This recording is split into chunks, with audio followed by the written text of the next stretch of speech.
Imposto é roubo? Essa é uma pergunta que me fazem muito aqui mesmo. O que eu penso sobre isso e se imposto é roubo ou não? Para poder explicar esse assunto, para podermos dar uma resposta ou tentarmos encontrar uma resposta para isso, a gente precisa investigar um pouco a natureza desse debate. Porque é um debate filosófico em essência. A questão se o imposto é roubo é uma pergunta em sua origem filosófica, porque nasce da compreensão do que é o Estado e como ele pode reger a nossa vida. Se ele tem o direito de retirar o fruto do nosso trabalho, de algum modo. Então o que a gente tem são duas visões contrastantes aqui. Por um lado, a gente tem a visão do justnaturalismo, do direito natural, e por outro lado, a gente tem a visão contratualista, do contrato social. O fato é que ninguém gosta de pagar imposto.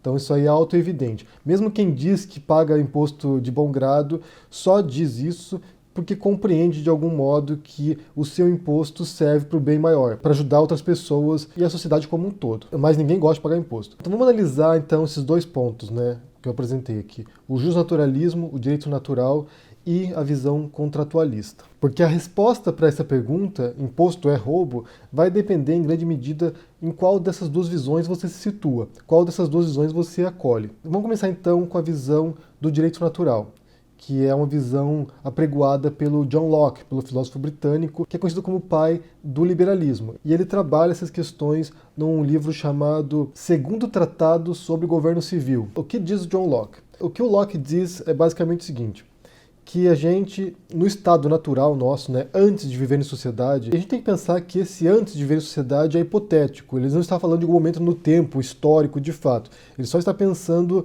hipoteticamente. Antes de vivermos em sociedade, nós, seres humanos, éramos regidos por nossa razão natural.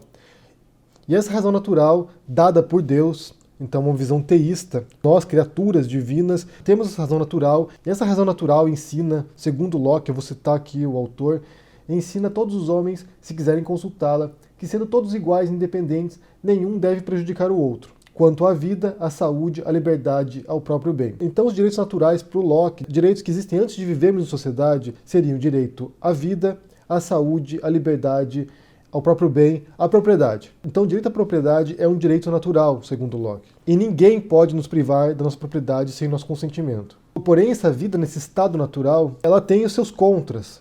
Porque a gente tem o direito à liberdade, todos esses direitos naturais que ele apregoa, porém, nada nos garante que outras pessoas vão abusar do direito natural delas para violar nossos direitos. Então, assim, a vida pode ser até boa nesse estado natural, mas tem os seus contras. E é por isso que nós, racionalmente, consentimos em abrir mão de certos direitos nossos para vivermos em sociedade.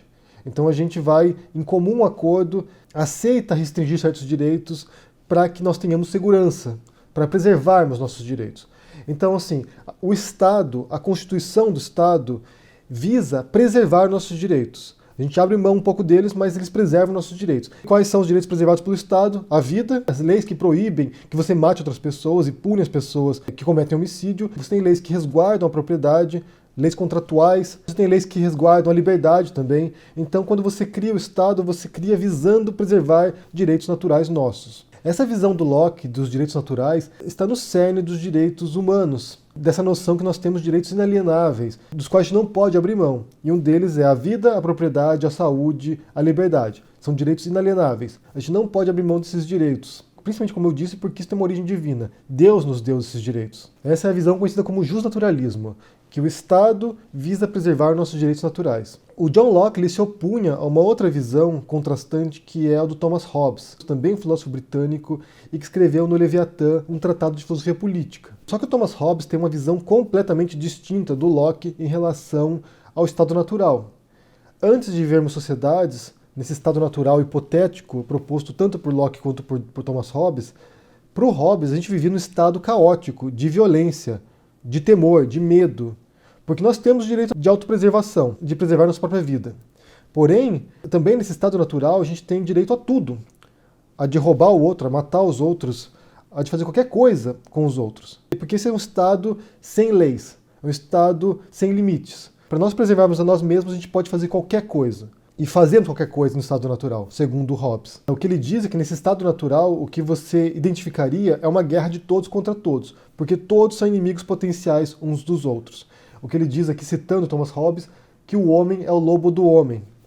Então ele tem uma visão extremamente negativa do que é o ser humano. Segundo ele, não existem leis naturais, como propunha depois o Locke, de direito à vida, de direito à liberdade, de direito à propriedade. Não existe isso. O que existe são indivíduos lutando pela sobrevivência, e eles fazem qualquer coisa para sobreviver. Então a criação do Estado, a organização dos indivíduos numa comunidade social, no Estado, parte desse medo. Como é que eu vou sobreviver num Estado onde todos querem se matar, onde todos querem roubar uns aos outros? Então a gente abre mão da nossa liberdade natural para a gente poder viver numa sociedade com leis, com regras que criam nossos direitos. Então, para Thomas Hobbes, não há lei fora do Estado. Não há direitos fora do Estado. A gente só tem direito quando a gente passa a viver em comunidade e criar regras de convivência. Então, para o Hobbes, o direito à vida, o direito à propriedade, o direito à liberdade só existe no interior do Estado. Não existe fora do Estado. Então, como eu disse, são duas visões contrastantes aqui. Uma visão de que o Estado foi criado para preservar os nossos direitos naturais, e uma outra contratualista do Thomas Hobbes, que não existem direitos naturais e que os direitos que a gente possui só existem no interior do Estado. E agora a gente chega no ponto aqui do imposto, né? Tanto em Locke quanto em Thomas Hobbes. Para Thomas Hobbes, a resposta é bastante simples. Como é o Estado que cria o direito, que cria as leis, que cria o direito à propriedade, o Estado tem direito a tudo que a gente tem. O Estado tem direito até ao nosso próprio trabalho. Se o Estado quer impor alguma coisa a gente, quer impor uma cobrança em relação ao nosso trabalho, ele tem todo o direito, porque ele cria o direito. E para o Hobbes ainda, o importante de pagar o imposto, o fator fundamental para isso, é que você possa, primeiro, preservar o Estado, né, que é o que mantém as regras funcionando, que cria os nossos direitos. Então a gente paga o imposto para que o Estado possa existir e também para que haja uma redistribuição desse dinheiro, para que os que ganham mais possam contribuir para favorecer a vida dos que ganham menos. Porque, segundo Hobbes, a gente não pode confiar em caridades privadas, porque as pessoas são egoístas, as pessoas só pensam em si próprias, só pensam no próprio interesse delas, então a gente não pode confiar nos indivíduos para que eles ajudem os demais. Apenas uma instituição, uma instância superior poderia fazer isso de maneira mais distributiva, de maneira mais justa. Já o Locke tem uma visão diferente. Como o Estado ele visa preservar os nossos direitos naturais, incluindo o direito à propriedade, ele só pode tomar o fruto do nosso trabalho se a gente permitir isso, se a gente consentir com isso. Que é o que a gente faz implicitamente quando a gente vive em sociedade. Se você vive num país, se você vive no Brasil, por exemplo, você, de certo modo, está concordando com as regras desse país. Você implicitamente está concordando com isso ou explicitamente. Você tem seu RG, você tem o seu CPF, você tem a sua carteira de trabalho, você tem uma série de documentos que você voluntariamente aceita fazer, e desse modo você reforça o seu consentimento com o Estado, com a sociedade na qual você vive, e que preserva os seus direitos. Então, se você vive numa sociedade, essa sociedade visa preservar os seus direitos, a vida, a propriedade, a liberdade. E você escolhe fazer isso. Para o John Locke. Então, de certo modo, também, você estaria consentindo ao imposto. Você estaria consentindo que parte do seu dinheiro seja revertido para o Estado para preservar os seus direitos também e para poder ajudar outras pessoas, para poder criar a infraestrutura do seu país, para que você possa usufruir dessa infraestrutura e outras pessoas também possam usufruir disso. Uma outra diferença essencial do Thomas Hobbes para o John Locke é que para o Hobbes você concede à autoridade, você concede ao soberano, você concede ao Estado total poder sobre você. Já para o John Locke, não. Você pode contestar um governo autoritário, um governo repressivo, um governo que viola os seus direitos. Você pode se rebelar contra um governo que viola os seus direitos. E talvez seja nesse ponto que surge a brecha que depois será usada pelos libertários para poder questionar a legitimidade do imposto. Se o governo é autoritário, se o governo não usa de maneira apropriada os seus impostos, o dinheiro que você contribui para a manutenção do Estado, então você poderia se rebelar contra ele e questionar a sua legitimidade. Esse é o primeiro vídeo dessa série sobre se imposto é roubo, mas basicamente o que tem aqui é uma diferença de perspectiva sobre o papel do Estado, sobre para que serve o Estado. De um lado você tem uma visão na qual o Estado preserva os seus direitos naturais, e um deles é da propriedade, e a outra visão é de que o Estado cria esses direitos, de que não existem direitos naturais, de que você não tem o direito natural à propriedade e que só existe no interior do Estado. Então também o Estado tem direito sobre você.